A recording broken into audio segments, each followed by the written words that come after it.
Okay, so starting with number 12.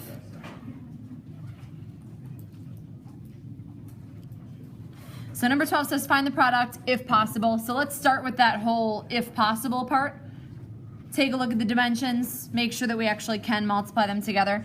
So this one, it's got 2 rows, 2 columns. So this first one is a 2 by 2. The next one we've got 2 rows and then 3 columns. So this one is a 2 by 3. So make sure you're always looking at that. Like when you're asked to multiply tomorrow, take a look at the 2 dimensions. And then how do we know? So is this a yes or no? Is this one possible to do? Yeah. So that's this. We've got the 2's on the inside. So if these numbers match, then you're good to go. You're able to multiply them. And then the new dimensions, the new matrix will be a 2 by 3. So those outside numbers are what tell you what the new dimensions of our new matrix will be. So I usually just set up kind of a big empty matrix. It's going to be a 2 by 3, so same size as this one right here.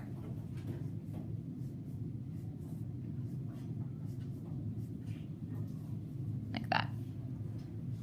Okay, so just knowing kind of how many positions you're going to have. Question? For that inside number, do we have to do this for multiplication? Yes. For addition, the rules are different though. Addition, they have to be the exact same size. Like same size, same number of elements for addition or subtraction. For multiplication, it's those middle numbers that have to be the same. Okay, so something that might be helpful, like if you're super good at this, you don't have to worry about all the little tricks. But one thing, if you struggle with this multiplication, I would label these by their row number and column number. So like row 1, column 1, this one's row 1, column 2, 1, 3, and then you can do the same thing down in row 2 for all of these.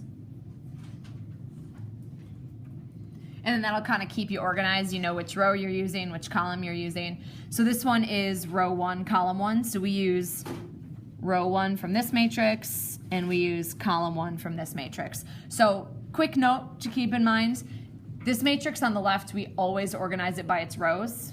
And then this matrix on the right, we always organize it by its columns. You're never going to see it done any different. This one's always by rows. This one's always by columns. So kind of pair them up. We've got 2 elements that are circled up. So this one, this first element multiplies by this first element. So it'll be negative 3 times 4, which is negative 12, and then plus the next product, which is 1 times negative 3. And that is negative 3. So you kind of pair them off and multiply, and then add the products together when you're done. So then we move over to the second column, so we're using these 2 numbers now. So these 2 numbers paired with these 2 numbers. So first, negative 3 times 0, which is 0, plus, and then the next pair is 1 times 1, which is 1. And then move over into the third column, so that's these 2 numbers. So we're pairing still the first row, now with the third column over here. So we start with negative 3 times negative 2, which is 6 plus, thank you. And then the second one, positive 1 here times positive 1 here, which is 1. So that's the first row. So we get through the first row, and now we're done using the negative 1, or the negative 3 and the positive 1. Now we move down into the second row, so we're using this second row here. And then you go through the columns the exact same way. So row 2 by column 1, so pair them off. 5 times 4 is 20, plus negative 2 times negative 3 is 6. Now row 2, column 2, so we're using this row 2 with this column 2. So the first pair is 5 times 0, which is 0, plus, and then the second pair goes down to negative 2 times 1, which is negative 2. And last spot, row 2, column 3, we use the elements from row 2 right here, multiplied by the elements of column 3. So pair them off. 5 times negative 2 is negative 10, plus, and then negative 2 times 1 is negative 2.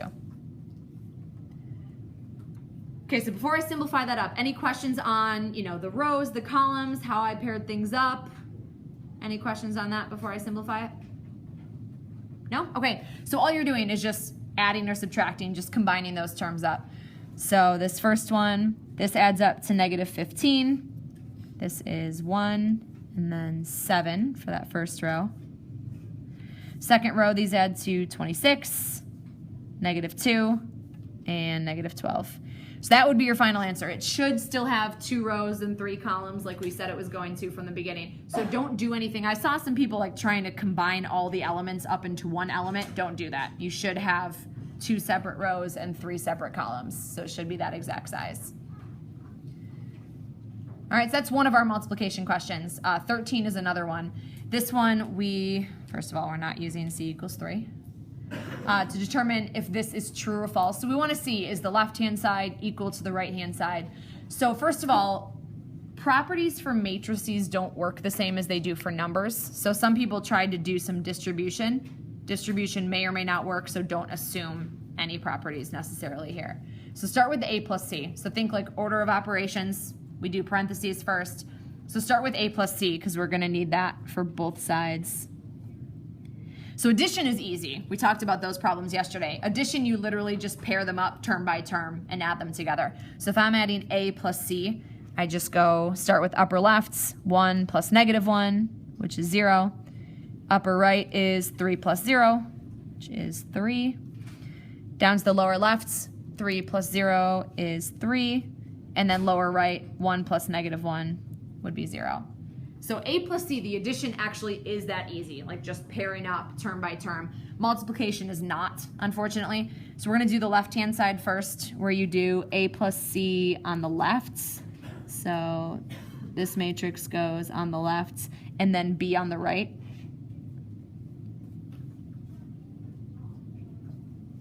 Okay, so like that. So a plus c on the left, b on the right. We're going to multiply it out. So like I said, multiplication, unfortunately, you don't do it term by term. I saw some people trying to do that. Multiplication, you use the same pattern, the same algorithm that we did up here every time that you're multiplying matrices. So we start with the size. We know it's going to be a 2 by 2 because these are both 2 by 2s. So start with row 1, column 1. So we use row 1 right here. We use column 1 right here. So just like we did up above, pair them up and multiply, and then once you've multiplied, you add the products together. So pair these two, 0 times 4, which is 0, plus 3 times -2, which is -6. So that will be 0 plus -6, which is -6. Next element here is row 1, column 2. So I'm still using row 1, and then I move to column 2. So pair them up. This product right here gives us 0. This product right here gives us -3. So 0 plus -3 is -3. Okay, now move into row 2. So this is now row 2, column 1. So row 2 on the left, column 1 on the right. Pair them up again. We have 3 times 4 is the first product. So this first product is 12. The second product is 0. So 12 plus 0 is 12. And then last piece, row 2, column 2. So I use row 2 right here, column 2 right here. This first product gives me 0. The second product gives me 0. So it's just 0 plus 0. So that's my first matrix. That's the left-hand side if I put a plus c on the left and b on the right. And then it's also asking us to compare this, which is b on the left and a plus c on the right. So set that one up as well. So here's b. And then this is the a plus c that I came up with. Okay, so run the same thing all over again. Same algorithm, same pattern. We're going to set up our new matrix for this one. So first position is row 1, column 1. So we multiply these together. This product gives me 0 plus 0. So this upper left is 0. And then move to the upper right, which is row 1, column 2. So pair these ones off. This pair multiplied together gives me 12. This pair multiplied together gives me 0. So I have 12 plus 0, which is 12. Lower left is in row 2, still column 1. So pair these. This product gives me 0. This product gives me -3. And then lower right, row 2, column 2. This product, if I multiply these two, I get -6. And for this product, I get 0. So I have -6 plus 0, which is -6. Okay, so there was some confusion while you guys were working on this problem last week, and a lot of people thought that maybe because all the elements are the same, the matrices are the same, the elements have to be the same numbers in the same position. So even though you have the same numbers, the fact that they're shuffled around means it's not the same matrix anymore. So this would be a no, or I guess false technically. It says determine whether it's true. So no, it's not true. That statement is false. The left-hand side doesn't equal the right-hand side. Okay, questions on 12 or 13, your matrix multiplication stuff.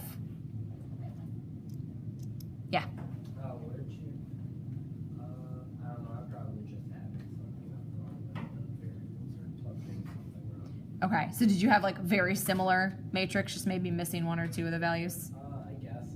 For some reason, for the second one, I have it as 1, 3, 3, 1 for the Okay, the A plus C matrix? yeah, one below that one. This one? That one, yeah. Okay, so that just comes from this step up here when you're doing A plus C. Just taking the elements of this one and adding it to the elements of this one. See, like the ones that you had right here should have been -1 plus +1, and same thing down here. So it should have been zeros. Okay, so let's move on to 14. 14 and 15 are from 3-7. So we start with the determinants. So for A is kind of an easy one, and you guys get to repeat that process with number 15, doing Cramers Rule. So you always start upper left. If you're asked to do a determinant, always start upper left, and then you multiply down the diagonals first. So we always go left to right, but first we go down the diagonal. And it's like just a cross product, I guess, just multiplying those two numbers together. So -14 times -2 gives us +28. And then when you go up the diagonal, anytime you're going up a diagonal, you always subtract that number. Okay, so we go up, this gives us -6, but we're doing minus -6. And that's just part of the formula. You do the downward diagonal minus the upward diagonal. Okay, so we end up with addition, and it's just 34. A determinant is just a number, so you should just have one number when you're done with these for A and B. All right, and then B, the 3x3s are much more complicated than the 2x2s. You start by taking the first two columns and copy them over onto the right-hand side.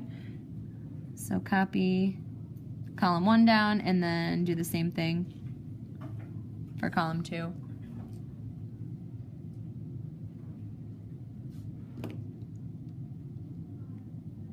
Okay, so always start, again, upper left, start with this element right here, and then start multiplying down. This time, instead of just one diagonal down and one diagonal up, we have 3 diagonals down and then 3 diagonals up.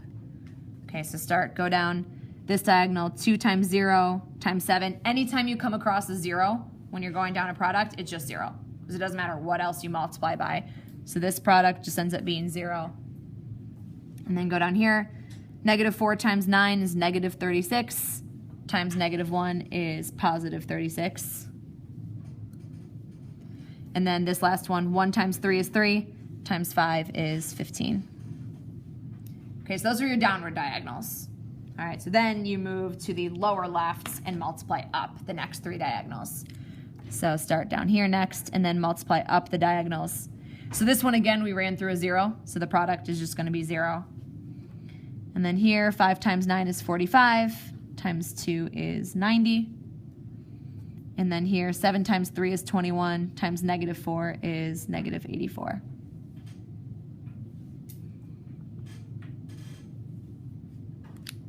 Okay, so here's how we get our actual final answer. So here you know how we had this diagonal, we just kept it the same number that we got, and then we subtracted the upward diagonal. That's what you're doing here. It's just obviously a kind of a much larger scale. So the numbers that came from the downward diagonals, you just leave them the way they are, just add those numbers together. So these 3 numbers, you just do 0, plus 36, plus 15, and then anything that came from an upward diagonal, you subtract it, just like we subtracted this -6. So the ones that come from the upward diagonal, we do -0, -90, minus -84. So that any minus negatives, make sure you change them to plus positive. And we get 36 plus 15, 45. 45 is what you should have gotten there. And then I know some of you that use your graphing calculators know how to find these on the graphing calculator. Great for checking. If you don't show me work, you're not going to get credit for it. So do it by hand. Of course, use it to check your answer if you know how to, but make sure you're actually showing me work. Okay, so that was the first thing we did in 3-7. Second thing is like number 15, Cramers Rule. So we have a total of 5 different ways that you guys can solve equations. Numbers 1, 2, and 3 that we talked about yesterday were the first 3 methods, and then Cramers Rule and the bottom one, matrix equations, that rounds out the 5 different ways that we have so far. I mentioned this yesterday. I'll remind you again. If I tell you to use a certain method, you have to use that method.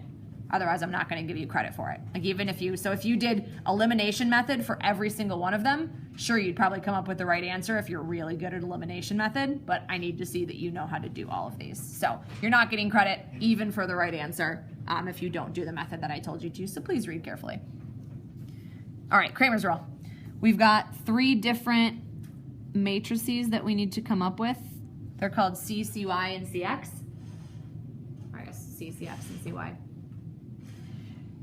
So for the C, think coefficients. You're just pulling the coefficients right off of this left-hand side right here.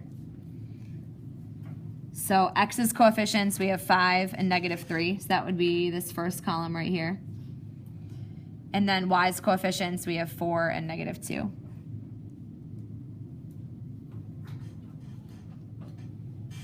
Okay, so that's your first matrix. Just C, literally just the coefficients, kind of pulling those off the left-hand side of the equation. All right, and then CX, the X column is gonna get replaced with these numbers right here. So this used to be the X column, now we wanna replace it for CX.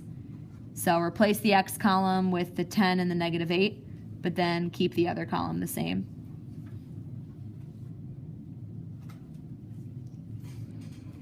And then for CY, you do the opposite. For CY, replace the Y column, but leave the X column. So compared to the original, we're leaving this first column, but we're gonna replace the Y column with 10 and -8. Like that. Okay, so this one, just the coefficients. This one, we took C, but replaced X's column with these numbers. For CY, we took C, but replaced the Y column with these coefficients. Any questions on the setup before I go on to the next step? No? Okay, so same thing we just did with 14A. You've got to find the determinant for all of these. So you always start upper lefts, cross multiply down here first. So that first multiple is -10, and then minus, and do the upward diagonal, which is -12. So that ends up being -10 plus 12, which is 2. And then do the same thing for the next 2. So here, start upper left, multiply down. It gives us -20, minus, and then multiply up, -32. So that's 12. And then finally here, upper left, multiply down, we get -40, minus, multiply up, we get -30. So this would be -10. Okay, so those 3 values, we're just about done once you get those 3 values. This is the way the formula works for X and Y. Your X value is the value of CX divided by the value of C, and then your Y value is the value of CY divided by the value of C. So for X, X is 12 divided by 2, and Y is -10 divided by 2. So the format we want is in an ordered pair. 12 divided by 2 means the X value is 6, and then the Y value would be -5. So we talked about this same goal. If you're solving an equation, your goal is to find the ordered pair that makes this equation true and makes this equation true. We just have 5 different methods to actually get there. I'll see you guys there. All right, so 6, -5 is our ordered pair. All right, so that's 3-7. Determinants, Cramers Rule, questions on that? Okay, so 16, 17, and 18, these are from 3-8. That's our last section. So we start with inverses. First thing you'll need to do is determining whether the pair of matrices are inverses. You do that by multiplying them together. Okay, so same matrix multiplication that you guys did in 3-6.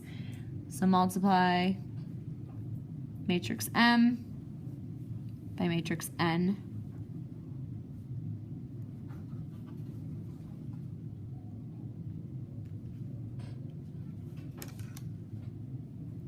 And then we do, again, same, row 1, column 1. So our first element, we pair row 1 with column 1. So we'll have this product is -4, and this product is 3. So we're doing -4 plus 3, which is -1. That's our first element. Then move into this element right here, which is in the second column now. So we're using row 2 paired with row 1 paired with column 2. This first product is 2. The second product is -2. So I have 2 plus -2, which is 0. And then move down to my second row. So now my next position is second row, first column.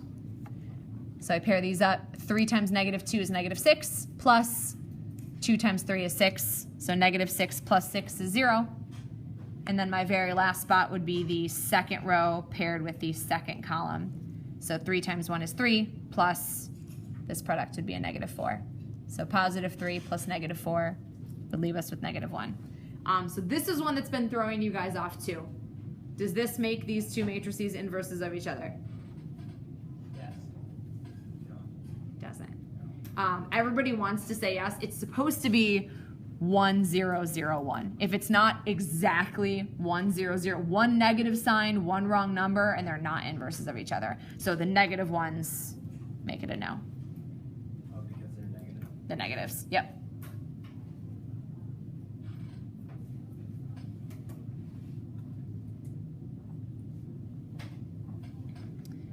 Okay, question? Yeah, you said it's not inverse because of what again? The negatives. It has to be like this exactly. 1, 0, 0, 1. Those exact elements in those exact positions. Otherwise, they're not inverses. So it has to be 1, 0. Yep, +1. And in these positions too. Like this diagonal has to be 1s. This diagonal has to be 0s. Okay, 17 and 18. So now we're actually finding inverses. So this one, if we call this matrix A, I'll run you guys through the formula to find A inverse. So we start with 1 over. It's basically the first part of our formula. We start with 1 over, and then we find the determinant.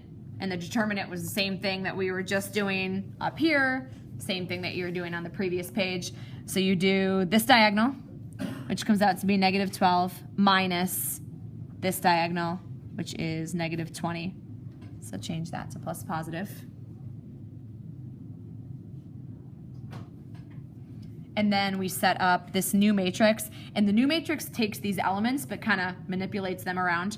So first of all, this first diagonal that we deal with, the positions swap. Like literally trade them. Keep the elements the same, but trade the positions. So this 4 that was in the upper left gets moved down to the lower right. And then this -3 that was in the lower right gets flipped up to the upper left. So that diagonal, you take the elements and just literally trade them.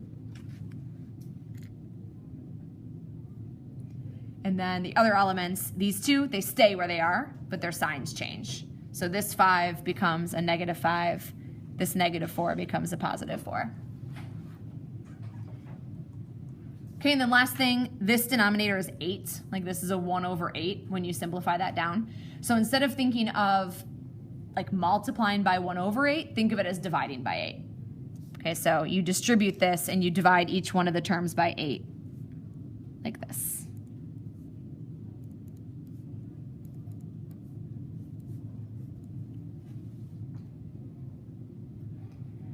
Okay, so since this one is just asking for the inverse, you actually do want to simplify them down. When you guys were doing the equations like this, I told you not to simplify down until it's your final answer.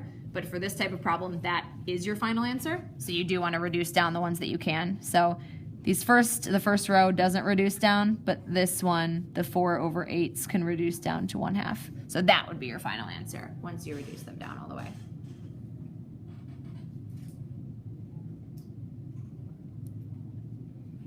All right, last one, number 18.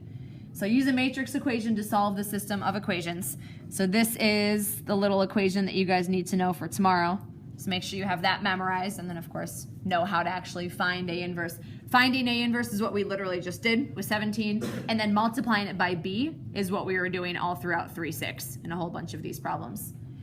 So start with A. A itself is going to be the coefficients that you pull off of the left-hand side here. So for X, our coefficients are 2 and 5. For Y, our coefficients are 1 and -3. Okay, so that's A. Then we can find A inverse. So same exact formula that we just did up above. You start with 1 over and then do the determinant. So we have 2 times -3, which is -6, minus 5 times 1, which is 5. That's the first part. And then adjust the matrix by doing the flip-flop on one diagonal and then changing the sign on the other diagonal. So this diagonal is the one that flips. So -3 moves up here, 2 moves down there, and then this other diagonal changes its sign. So they stay in the same position, but they change their sign. So -1 up here, -5 down here. So this denominator is a -11. So you're going to divide everything through by -11.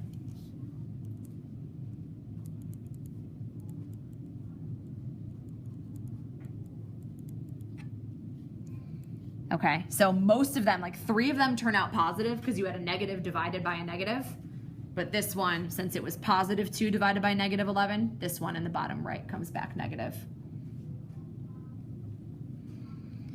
Okay, last thing, multiply by B. So B is these 2 numbers over here. So our matrix B is the 8 and the -12 that come from the right-hand side. Okay, so 8, -12. So you multiply same exact way that we did on all the previous multiplication problems. So we start with row 1 times column 1. That'll be our first element. So pair them off, 3/11 times 8. 3 times 8 would be 24 over 11. And then plus the next pairing, 1/11 times -12. So that would be -12 over 11. That's the first element. Second element, we've got row 2 times the only column, column 1. So pair these ones off, the first 2, 5/11 times 8. So 5 times 8 is 40 over 11, plus, and then second one, -2 over 11 times -12. So the numerators, I get +24 over 11. Okay, so just combine them, and that gives you X and Y. So the top one, if you add these together, you get 12 over 11, so that is your X value. Bottom one, you get 64 over 11, so that's your Y value. So this lovely ordered pair would be your answer for number 18. Okay, so a couple things to remind you guys of before the bell rings. For studying, I told you guys a couple times about that optional review video that I put on Edpuzzle. So it's just, I start with 3-1, go through 3-8, depending on how much time you guys have tonight. Some people just watch the video straight through. Some people have told me that they'll let me write down the problem and then pause it and then try to do it themselves and then see if they're right. You know what I mean? Just kind of like pause and try and then watch. So that's a good thing. All of the old videos are still up. You can still watch them if you want to go through. Your guided notes are great. There are 8 problems. There are 18 on here. If you had 18 problems on the test, it would take you guys like 2.5 hours to take this test. So they're kind of combined. You'll see, like, for instance, 17 and 18. I don't have one like 17 because if you can do 18, you can do 17. So I can kind of like roll multiple problems into one. So there are 8 problems plus vocab. Make sure you guys are looking at the vocab as well. If you have additional questions for me, I'll be here in the morning. I'll be here for a little bit after school, but we have a cross-country meet. So any quick questions for me right now? All right, study hard.